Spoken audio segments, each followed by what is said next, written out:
Whew. Hello, everybody. Welcome back, especially after this past week events.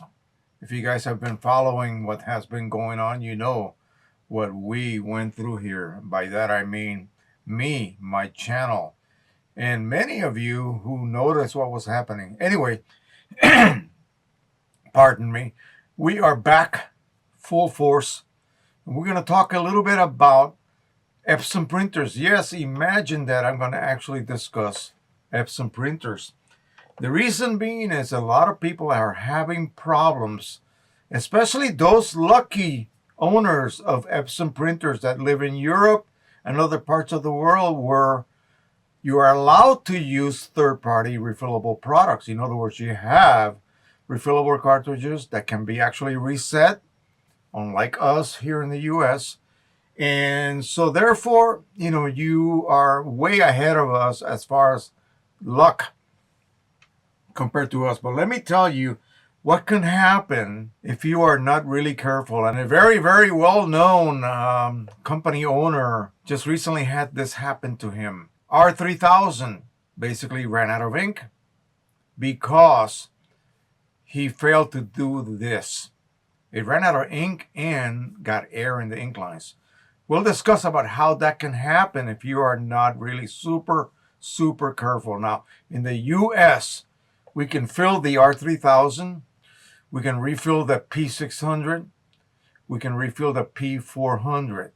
There are cartridges for those printers, and they are able to be reset during the process, which involves having the chip declare itself empty. You will get an error message. You remove the cartridge, you fill it, you pop it back in, and the chip is reset back to full, and you're good to go. Not quite that easy. I'll tell you why. Now, I'm going to show you 3 different types of refillable cartridges. This is for the 3880, 3800, and P800 as well. Same style of cartridge. R3000, P600, same style of cartridge. And I believe this is for the 2880. Again, same style of cartridge. Here's the catch. A OEM R3000 P600 cartridge and an OEM P800 and 3880 and so forth cartridge are different. The OEMs for the P800 and the 3880 have internal ink bags. And that ink bag takes up the whole internal space of this container. Let's call it a container. It can hold more ink than the chip is calibrated for.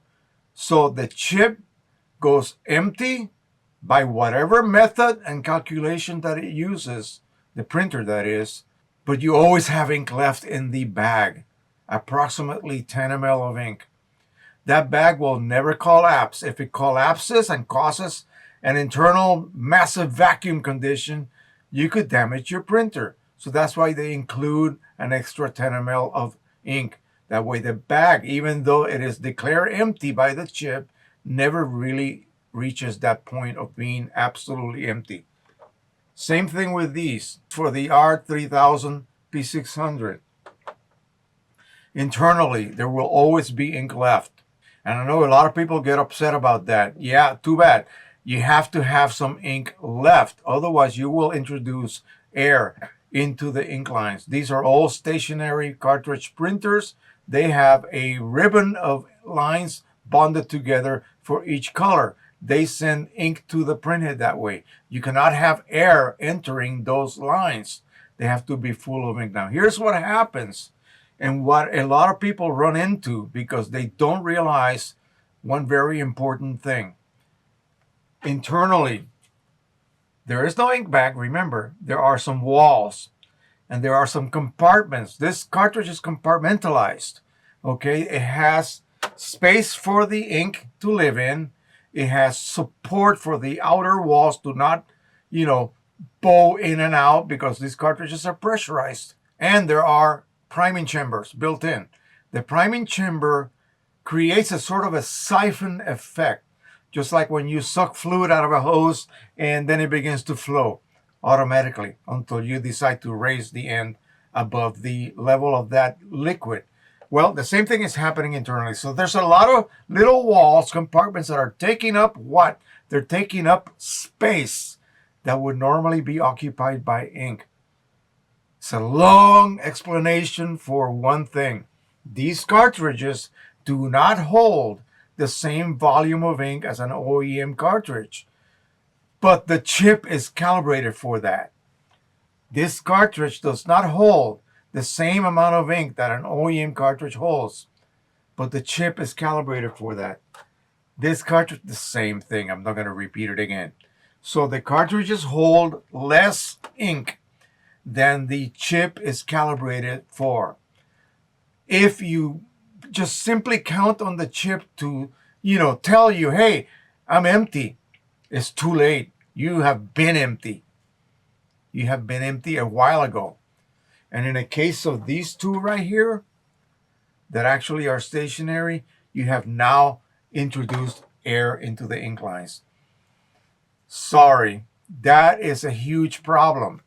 Cleaning cycle after cleaning cycle after cleaning cycle after cleaning cycle will not push air out of the ink lines. Only a full ink recharge procedure will solve that. And that uses up a lot of ink, folks. So again, keep that in mind. Do not rely on the chip. My P800 is running on refillable cartridges. How can I do that? Well, I have a chip decoder board and my firmware is an older one. I could have, of course, installed chipless firmware as well on it, but I'm still running on refillable cartridges that do not hold as much ink as the originals did. Okay, let's call it 80 ml. I can only pack 70 in those cartridges. So if I was to rely on a chip, I will run out of gas. I will run out of gas while my gas gauge still says I have gas. That's what's happening. So how to solve this? Get into the habit of taking a visual look at your cartridges. These are semi-transparent, as you can see. You can see the ink levels.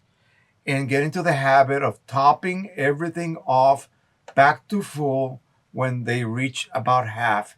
Half is a good safety margin to be accustomed to conducting this, global retop or refill.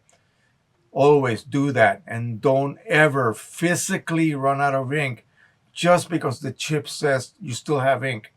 It will fool you every single time. So you European guys out there with P800s that can run on refillable cartridges, or I don't know, anything else that can run on refillable cartridges, be aware of that. Be aware that it will catch you. And you will need to have some kind of tool, software that is, that will allow you to repeat that ink recharge. There's really no other way to push that air out. Even a deep cleaning sometimes does not quite do the job. So be aware of that. Just something that I wanted to bring up because several people and a very renowned person, like I said, this happened to them. This happened to them. And he realized it was because he got a little lazy there. And of course, that can happen to all of us. But be aware that the take-home message is refillable cartridges will not be able to reflect the actual amount of ink in the cartridges. Okay? So before your bank account runs out, make sure you put money in it prior to that happening. Make sure you top off your gas tank before the gas gauge says you're very low. You might already be empty by that point. The same thing with these chips. The chips do not accurately report the physical amount of ink in those cartridges.